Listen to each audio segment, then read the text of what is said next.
Un piloto alemán está subiendo a un P-51 Mustang estadounidense, el mismo tipo de avión que ayudó a destruir su fuerza aérea. Pero aquí está el giro, no lo obligaron, se ofreció voluntariamente. Y esta historia fue tan delicada que permaneció clasificada durante más de 30 años. Lo que estás a punto de escuchar desafía todo lo que creemos saber sobre lealtad, traición y respeto profesional en tiempos de guerra. Antes de sumergirnos en esta historia secreta, suscríbete y dale like al vídeo. No querrás perderte lo que viene. Al final de este vídeo, entenderás por qué el Pentágono enterró esta historia y por qué ahora vuelve a importar. Esta es la historia de Hans Vera y de cómo una sentencia de muerte se convirtió en una improbable alianza que ayudó a moldear el futuro de la aviación. Para entender lo extraordinario de esta historia, debemos retroceder a diciembre de 1944. El Tercer Reich se está derrumbando. La desesperada apuesta de Hitler en las Ardenas, lo que conocemos como la Batalla de las Ardenas, ha fracasado estrepitosamente. Las ciudades alemanas arden bajo las bombas aliadas. La Luftwaffe, que alguna vez fue el terror de los cielos de Europa, es apenas una sombra de lo que fue. Pero entre las menguantes filas de pilotos alemanes aún había hombres de gran destreza, veteranos que habían luchado desde la invasión de Polonia en 1939. Ases que habían sobrevivido cuando la mayoría de sus camaradas no lo habían logrado. Hans Berlea era uno de esos hombres. Nacido en 1914, se unió a la Luftwaffe en los años 30, cuando Alemania aún fingía respetar el Tratado de Versalles. Para 1944 no era un piloto cualquiera, era el piloto de pruebas más importante de Alemania, que había volado sus aviones más secretos, incluido el caza a reacción Me-262. Y en una fría mañana de diciembre de 1944, su guerra estaba a punto de tomar un giro inesperado. El 14 de diciembre de 1944, Berlea volaba una misión de prueba en un Messerschmitt Bf 109, la columna vertebral de la Luftwaffe desde la Guerra Civil Española. No era un vuelo de combate, sino de prueba de modificaciones, evaluando el rendimiento y asegurando que la menguante fuerza aérea alemana pudiera seguir en operación. Entonces ocurrió el desastre. Los detalles exactos aún permanecen clasificados, pero se sabe que el motor falló. Tal vez fue sabotaje de los trabajadores forzados en las fábricas, o quizá resultado de los materiales de mala calidad que Alemania usaba en ese momento debido a la escasez. Sea cual fuera la causa, Berlea se encontró planeando hacia territorio enemigo con el motor apagado. Y aquí viene lo más extraño. En lugar de intentar regresar a las líneas alemanas, hacer un aterrizaje de emergencia en territorio amigo o lanzarse en paracaídas, decidió aterrizar detrás de las líneas estadounidenses. ¿Por qué? Los registros oficiales siguen parcialmente clasificados, pero podemos reconstruir sus motivos. Más tarde afirmó que temía causar víctimas civiles si intentaba un aterrizaje en una ciudad alemana. Con los estadounidenses, al menos, pensaba que respetarían la Convención de Ginebra.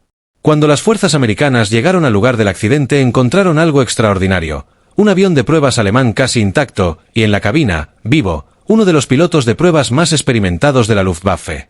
El protocolo era claro. Los pilotos enemigos debían ser interrogados por oficiales de inteligencia y luego enviados a campos de prisioneros en el interior de Estados Unidos.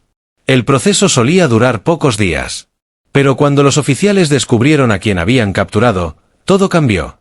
No era un piloto cualquiera, era el más experimentado piloto de pruebas alemán, con secretos que podían acortar la guerra. El teniente coronel Harold Watson, también piloto de pruebas y uno de los más experimentados de Estados Unidos, fue quien lo entrevistó. Watson llevaba años evaluando aviones alemanes capturados en Wright Field, tratando de comparar la tecnología germana con la estadounidense. Y frente a él estaba probablemente el único hombre vivo que había probado todos esos modelos. El interrogatorio, previsto para 72 horas, se extendió a 21 días. Watson describió esas conversaciones como las más fascinantes de su carrera militar.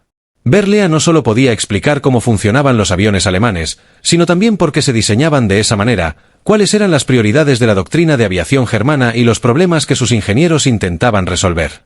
Entonces Watson tuvo una idea impensable. ¿Qué pasaría si en lugar de solo interrogarlo, le permitían evaluar los aviones estadounidenses?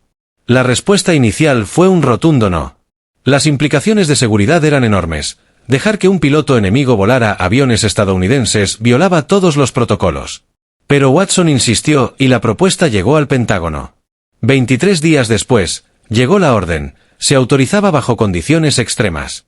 Berlea seguiría siendo prisionero de guerra, pero en alojamientos cómodos en Wright Field. Solo tendría acceso a aviones que los alemanes ya conocían, y cada vuelo sería vigilado por guardias armados y aviones modificados para evitar fugas. Y lo más importante, debía aceptar de manera voluntaria. Cuando le hicieron la oferta, guardó silencio durante casi 10 minutos. Más tarde diría que fue uno de los momentos más difíciles de su vida. Aceptar significaba colaborar con el enemigo mientras la guerra aún seguía. Pero también era una oportunidad única para volar aviones que hasta entonces solo había visto en combate. Finalmente aceptó, pero con sus propias condiciones. No volaría misiones que dañaran directamente a las fuerzas alemanas, sus evaluaciones serían honestas y profesionales, y al terminar la guerra quería ayuda para emigrar a Estados Unidos. El 15 de marzo de 1945, en Wright Field, Ohio, Hans Berlea caminó hacia un P-51 de Mustang, el avión que había quebrado la espalda de la Luftwaffe. La ironía era evidente. Ese caza había escoltado bombarderos estadounidenses sobre Alemania y derribado a muchos de sus camaradas. Pero para él, el Mustang era una obra de arte.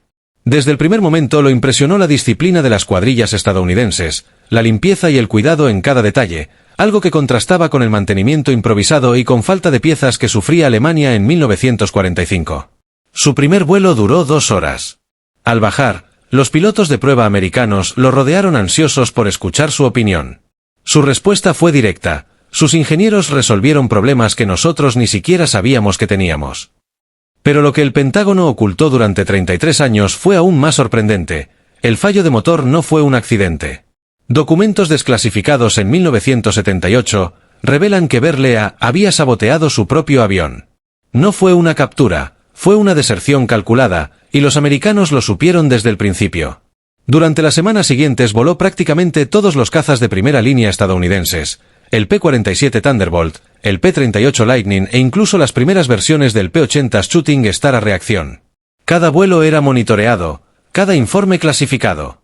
Sus evaluaciones sorprendieron a los estadounidenses. Señaló de inmediato que los cazas alemanes, diseñados para interceptaciones de corto alcance, no podían competir con aviones pensados para largas misiones como los norteamericanos. Eso explicaba por qué los pilotos germanos sufrían tanto contra el Thunderbolt. Lo que más impactó fue su conclusión final: ustedes no solo construyen mejores aviones, ustedes construyen los aviones mejor. La consistencia, la atención al detalle y la calidad de producción eran la verdadera razón de la victoria aliada. Los pilotos de pruebas estadounidenses comenzaron a comprender las fortalezas de sus propios aviones como nunca antes. Y lo que Berlea descubrió en esos vuelos le reveló algo devastador: Alemania nunca tuvo realmente posibilidad de ganar la guerra. Sin embargo, lo más importante no fue lo que les dijo a los estadounidenses sobre la aviación alemana, sino lo que él mismo descubrió al volar para el enemigo. Lo que ocurrió después lo perseguiría por el resto de su vida.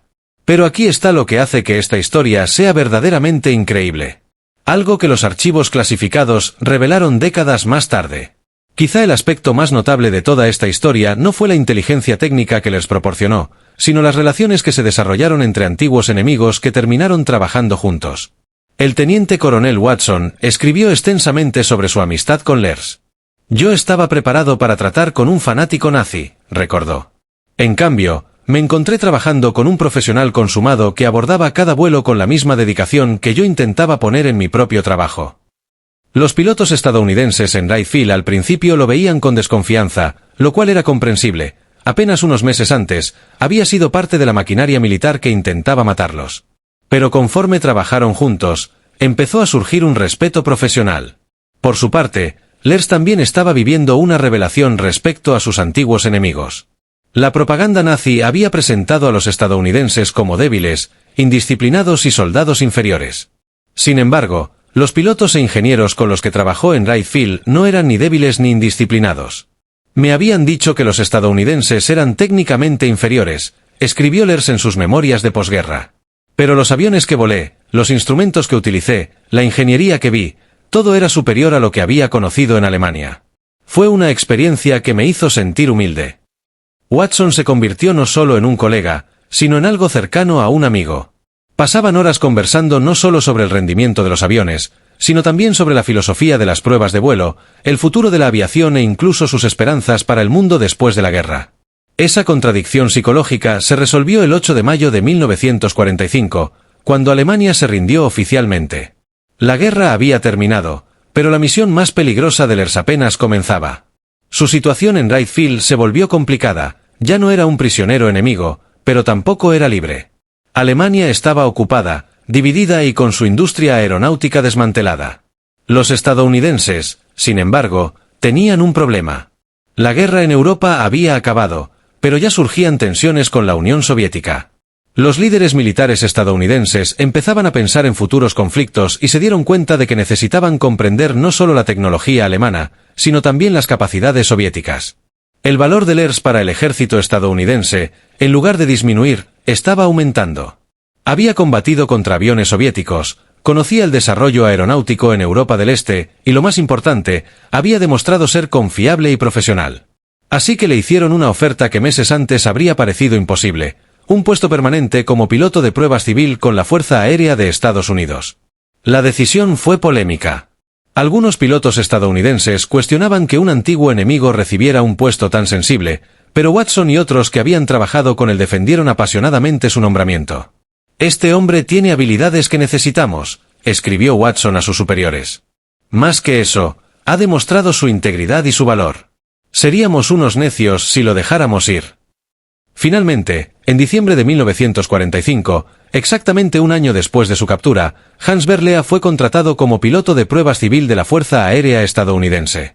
Su respuesta fue inmediata: sí. Trabajó con la Fuerza Aérea hasta 1950, cuando regresó a Alemania para ayudar a reconstruir la industria aeronáutica de su país. Pero sus 5 años como piloto de pruebas estadounidense dejaron huellas profundas. La inteligencia que proporcionó sobre la tecnología alemana ayudó a los diseñadores norteamericanos a comprender principios que influyeron en el desarrollo de aviones durante décadas. Sus conocimientos sobre tácticas de combate fueron incorporados en programas de entrenamiento que prepararon a los pilotos estadounidenses para los retos en Corea, Vietnam y más allá. Pero aquí viene la bomba que el Pentágono ocultó durante 3 décadas. Información tan sensible que se clasificó como ultrasecreta. El programa del ERS no se trataba solo de un piloto alemán, fue el modelo de la Operación Paperclip e involucró a más de 200 expertos alemanes en aviación. El ERS fue simplemente el caso de prueba. El programa que lo llevó a Wright Field formaba parte de un esfuerzo mayor conocido como Paperclip, mediante el cual Estados Unidos reclutó científicos e ingenieros alemanes para el mundo de la posguerra. Aunque Paperclip se recuerda a menudo por figuras controvertidas como el científico de cohetes Wernher von Braun, los especialistas en aviación como Lers fueron igual de valiosos. Él mismo se convirtió en una leyenda en los círculos aeronáuticos. Tras volver a Alemania, siguió trabajando como piloto de pruebas y consultor de aviación hasta bien entrada la década de 1970. Voló prácticamente todos los aviones importantes desarrollados en la posguerra, de ambos lados del telón de acero. Watson, que siguió siendo su amigo hasta la muerte de Lers en 1997, lo expresó de otra manera: Hans nos mostró que la competencia profesional y la integridad personal trascienden las fronteras nacionales. Incluso en medio de la guerra más destructiva de la historia humana, era posible que antiguos enemigos trabajaran juntos por objetivos comunes. Esto plantea la pregunta obvia: ¿fue Lers un traidor o un profesional que hizo lo que creyó correcto? La respuesta no es sencilla, pero los archivos desclasificados muestran algo que cambia la forma en que deberíamos juzgar su decisión. Ambas partes ganaron. Los estadounidenses obtuvieron inteligencia invaluable sobre la tecnología y las tácticas de aviación alemana, pero también algo más: una comprensión más profunda de sus propios aviones, vista desde los ojos de alguien que había intentado derrotarlos. Lers también ganó algo: la posibilidad de sobrevivir a la guerra y construir una nueva carrera en el mundo de posguerra. Pero, sobre todo, la oportunidad de seguir haciendo lo que amaba: probar aviones y avanzar en la ciencia del vuelo, en lugar de pudrirse en un campo de prisioneros. Quizá la lección más importante de esta historia es que, incluso en los conflictos más polarizados, siempre hay individuos en ambos bandos capaces de reconocer intereses comunes y puntos de encuentro. Los archivos sobre el servicio de Hans Berlea en la Fuerza Aérea de Estados Unidos no se desclasificaron completamente hasta 1978. Durante 33 años, una de las historias más extraordinarias de prisioneros de guerra de la Segunda Guerra Mundial permaneció enterrada en los archivos militares. ¿Por qué tanto secreto? En parte, porque la inteligencia técnica que proporcionó siguió clasificada durante décadas. Pero también porque esta historia desafiaba las narrativas cómodas sobre el bien y el mal, la lealtad y la traición, sobre quién podía ser confiable y quién no. La historia de Lers nos recuerda que la historia rara vez es tan simple como nos gustaría. Los seres humanos reales son más complejos que las categorías con las que intentamos dividirlos. La competencia profesional, La integridad personal y el conocimiento compartido pueden crear lazos que trascienden fronteras políticas. Hoy, Hans Berlea es recordado en museos de aviación a ambos lados del Atlántico. En Alemania, se le honra como uno de los más grandes pilotos de prueba del siglo XX. En Estados Unidos, se le recuerda como un valioso colaborador en el desarrollo de la aviación durante los años críticos de la Guerra Fría. En un mundo que a menudo parece dividido por diferencias insalvables, la historia de Hans Berlea ofrece esperanza de que el respeto profesional y la decencia humana pueden, a veces, imponerse sobre las fuerzas que buscan dividirnos. Aquí va mi pregunta para los veteranos y aficionados a la historia que están viendo esto. Si estuvieran en la posición de Lers, capturados, con su país perdiendo, y recibieran la oportunidad de usar sus habilidades para trabajar con sus antiguos enemigos, ¿qué harían? Y para quienes han servido, ¿alguna vez han encontrado respeto profesional con alguien que se suponía era su enemigo? Dejen sus comentarios abajo. Leo cada uno, y las mejores discusiones a menudo se convierten en futuros temas de vídeo. Si esta historia les fascinó, tienen que escuchar lo que pasó con el capitán de un submarino alemán que salvó a prisioneros estadounidenses. Esa historia estuvo clasificada aún más tiempo. Suscríbanse, porque el episodio de la próxima semana los dejará boquiabiertos. Hasta entonces, recuerden que la historia está llena de sorpresas, y que las lecciones más importantes suelen provenir de las historias que creíamos conocer, pero que en realidad no conocíamos del todo.